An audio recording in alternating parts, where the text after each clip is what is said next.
Alors, par rapport aux exercices, ce que vous allez devoir faire, c'est dessiner des molécules en représentant le type de liaison, donc les dessiner correctement pour que les liaisons fassent que les atomes respectent l'octet, et notant le type de liaison donc, et notant les charges sur ces atomes. Alors, il y a deux méthodes pour faire ça. Il y en a une qui est un peu plus longue et un peu plus compliquée, qui est celle qui est écrite en détail ici, et puis il y a à la page d'après une méthode qui est simplifiée, et donc je pense qu'en fait on va passer à la méthode simplifiée parce qu'elle est vraiment beaucoup plus simple, et que voilà, c'est plus logique et c'est plus intuitif. Donc, et c'est pas du tout faux ou quoi que ce soit. Alors, comment est-ce qu'on fait pour écrire une molécule? Alors, on commence par prendre la molécule qu'on veut dessiner et dessiner tous les atomes qu'on a dans la molécule avec leur structure de Lewis. Donc dans H2O, j'ai un oxygène avec 6 électrons et 2 hydrogènes avec chacun un électron. Je vais calculer la différence d'électronégativité entre O et H et je vais trouver qu'il y a donc dans cette molécule 2 liaisons covalentes polarisées parce que la différence d'électronégativité est entre 0,5 et 1,7. Donc je sais que c'est une covalente et que les électrons célibataires vont donc être mis en commun.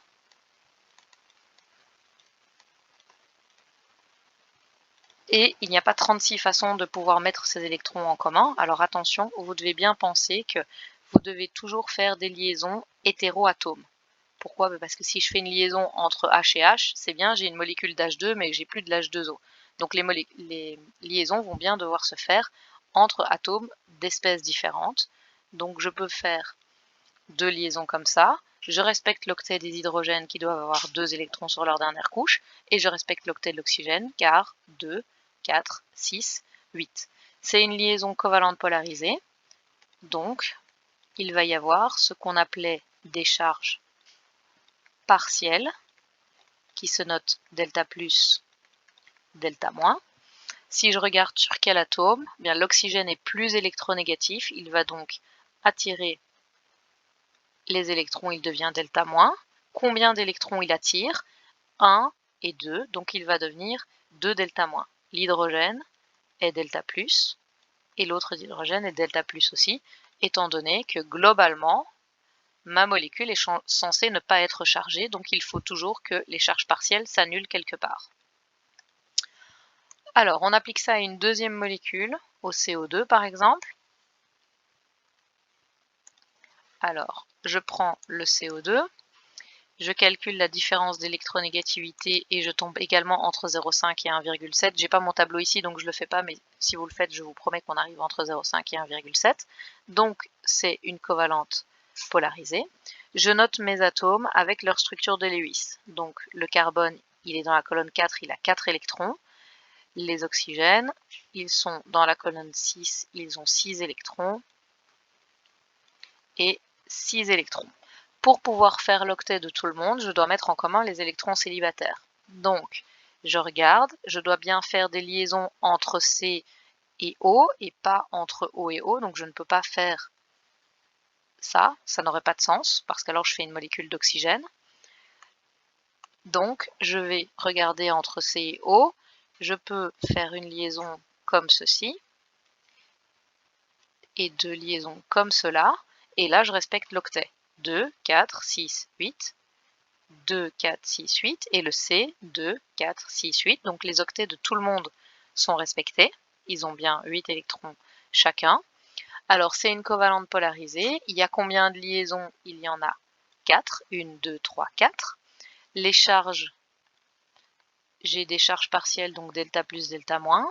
L'oxygène est plus électronégatif que le carbone, donc il va attirer les électrons vers lui.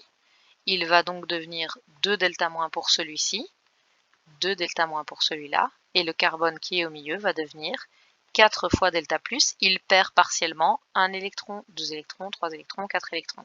Alors, les charges, vous êtes obligé de les mettre. Les petites flèches ici sur les liaisons Vous pouvez les mettre, mais vous n'êtes pas obligé, donc vous n'aurez ni point en plus ni point en moins si vous les mettez ou que vous les mettez pas. Parfois, ça aide juste à bien revérifier, donc dites-vous que les flèches vont vers le plus électronégatif et donc vers celui qui devient négatif. Donc voilà, cette méthode-là, elle est vachement plus simple parce que l'autre méthode fait des trucs bizarres et des étapes intermédiaires. Mais donc globalement, cette méthode-là avec la structure de Lewis, elle fonctionne à tous les coups. Il faut juste être sûr de sa structure de Lewis forcément parce que si vous dessinez l'oxygène avec 7 électrons qui sont mal représentés par exemple, ben, ça va pas marcher. Alors, l'azote, donc on vous demande de dessiner le N2. Alors la différence d'électronégativité est égale à 0. J'ai donc une liaison qui va être covalente pure. Je dessine mes atomes d'azote. Un atome d'azote a 5 électrons sur sa dernière couche. Et je dois m'arranger pour que tous les électrons célibataires soient mis en commun, de façon à plus être célibataire et à former des doublés électroniques. Et donc si je réalise ces trois liaisons-là, j'obtiens une molécule dans laquelle N a 2, 4, 6, 8 électrons et l'autre 2, 4, 6, 8 électrons. Donc ils font tous les deux l'octet. Il n'y a pas de charge parce que on est dans une covalente pure, donc il n'y a pas de charge. Donc là, mon dessin est terminé. Et donc ça, en gros, cette simplification-là, ben, donc c'est exactement donc, ce que j'ai fait à chaque fois à droite. Et utiliser celle-là parce qu'elle est bien mieux que l'autre. Ça, c'est pour les molécules qui sont, entre guillemets, on va dire, normales, c'est-à-dire qui ne sont pas chargées. Maintenant, on peut aussi avoir envie ou besoin de dessiner des atomes qui vont être chargés. Donc soit des atomes qui vont avoir perdu des électrons, mais ça c'est plus simple parce que par exemple un atome d'aluminium, un ion d'aluminium 3+, par exemple, bah, si vous devez le dessiner, l'aluminium à la base a 3 électrons.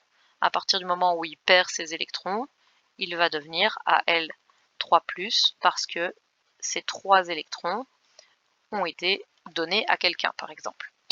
Donc ça c'est facile. Ça pose plus de problèmes quand l'ion est négatif. Exemple avec Cn-.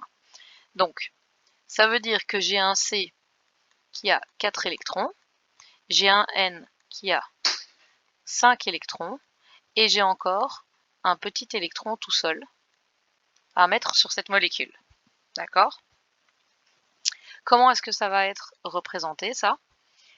Eh bien, on a l'azote qu'on va dessiner avec sa structure de Lewis, le carbone qu'on va dessiner avec sa structure de Lewis, et puis le petit électron qu'on va venir rajouter vers la fin.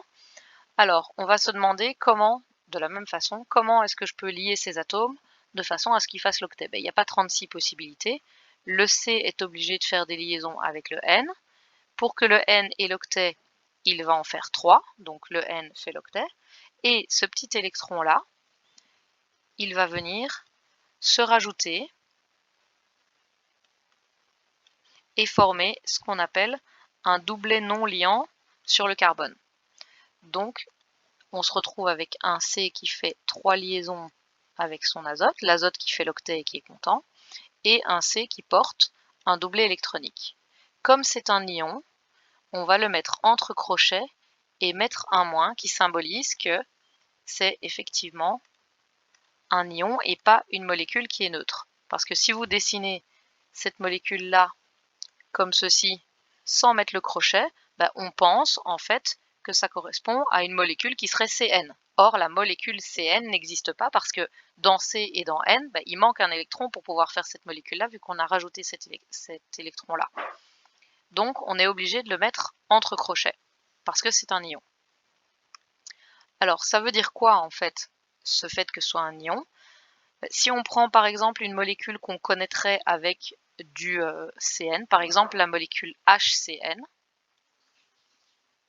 et si j'essaye de dessiner cette molécule HCN, j'ai un H, un C qui a 4 électrons, un N qui en a 3, le Cn va faire comme ça, et le H va faire. Donc ça, c'est la molécule d'HCN. Et en réalité, l'ion HCN, il vient de la molécule d'HCN qu'on aurait cassée. Quand on casse cette molécule, eh bien, comme le C est plus électronégatif que le H, il va arracher l'électron de l'hydrogène. Donc dans certaines conditions, on peut casser des molécules qui sont liées par des liaisons covalentes polarisées, on verra après dans quelles conditions. Et donc on se retrouve avec un ion Cn-, qui est en fait le fait qu'en cassant cette liaison, eh bien, à la place de se casser de façon symétrique, on casse la molécule et en la cassant, je libère un H qui devient plus et mon C récupère ce petit électron-là de façon à éventuellement pouvoir se lier à quelqu'un d'autre. Donc c'est exactement comme si je faisais une équation en fait de dissociation. J'obtiens H plus Cn-, et donc ce moins est représente l'électron qui est ici supplémentaire, qui va permettre à mon ion de refaire une liaison éventuellement dans l'autre sens. Donc un ion négatif possède toujours un électron en plus, voire 2 électrons en plus, et il doit être placé du coup quand on le dessine, entre parenthèses avec un moins ou un 2- ou un 3- éventuellement, pour représenter le fait que ce soit un ion et pas une bête molécule normale. Donc ça, c'est quand on dessine des ions. Alors, après, si je ne me trompe pas, il y a les formes 3D, mais les formes 3D, on les fera après. Donc, ce que je pense qu'on va faire plutôt, c'est faire une série d'exercices qu'on corrigera après. Alors, les exercices sont plus loin dans le cours, donc exercices qui sont à la page .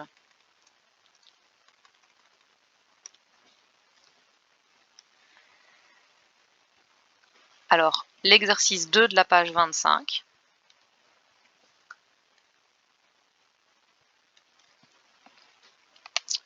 Donc,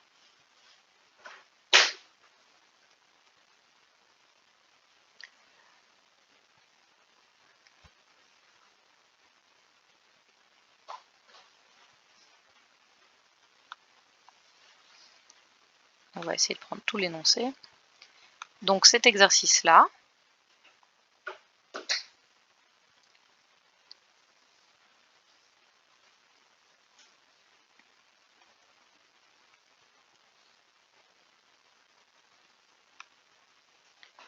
le but, c'est en gros que vous dessiniez toutes les molécules. Alors attention, il y en a qui sont mises 2 fois, je pense.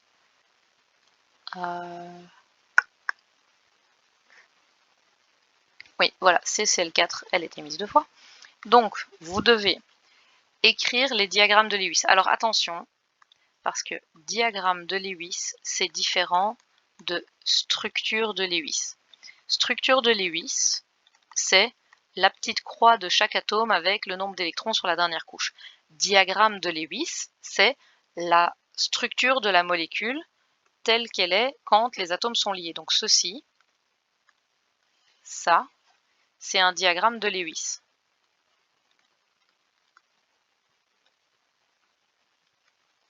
Donc on vous demande bien, dans l'exercice, de dessiner en gros, vous me dessinez la molécule avec ses liaisons. Vous précisez le type de liaison, les charges portées par les atomes s'il y en a, et si les atomes font l'octet ou non. Donc, on va faire le premier ensemble, F2, donc différence d'électronégativité est égale à 0 parce que F moins F, donc j'ai une liaison qui va être covalente pure, le F est dans la 7e colonne, ils mettent en commun, j'ai donc une liaison covalente pure, il n'y a pas de charge, et est-ce que les atomes font l'octet? Bah oui, parce que 1, 2, 3, 4, 5, 6, 7, 8. Alors vous allez me dire, bah oui, mais de toute façon, ils vont tout le temps faire l'octet, vu que je vous ai dit que pour pouvoir exister, une molécule est censée tout le temps faire l'octet. Oui, mais vous allez voir qu'il y a des exceptions. Donc, encore une chose que j'ai oublié de dire, quand on a une structure ternaire,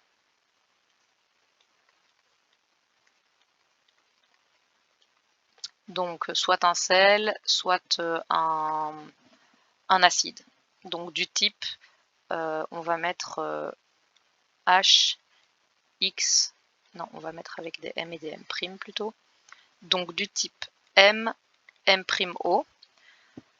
Pour pouvoir savoir qui est relié à qui, histoire de ne pas passer 10 minutes à chercher et à faire toutes les combinaisons possibles, sachez que quand on a cette structure-là, on a toujours le M' au milieu, les oxygènes autour de ce M' et les M ou les H d'ailleurs, parce que souvent, parfois quand c'est des acides, ce sera des H, les M ou les H qui sont placés vers l'extérieur liés aux oxygènes.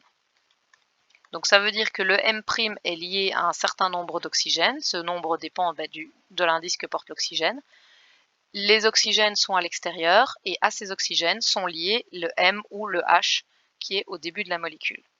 Donc là, normalement, vous en savez assez pour dessiner le HCO3 et le HiO4. Alors, vous faites les exercices. On est, on va dire, pour la fin de la semaine prochaine. Je vais mettre ça dans Smart School à la 2e heure de cours de la semaine prochaine. Et comme ça, on pourra les corriger ensemble en classe.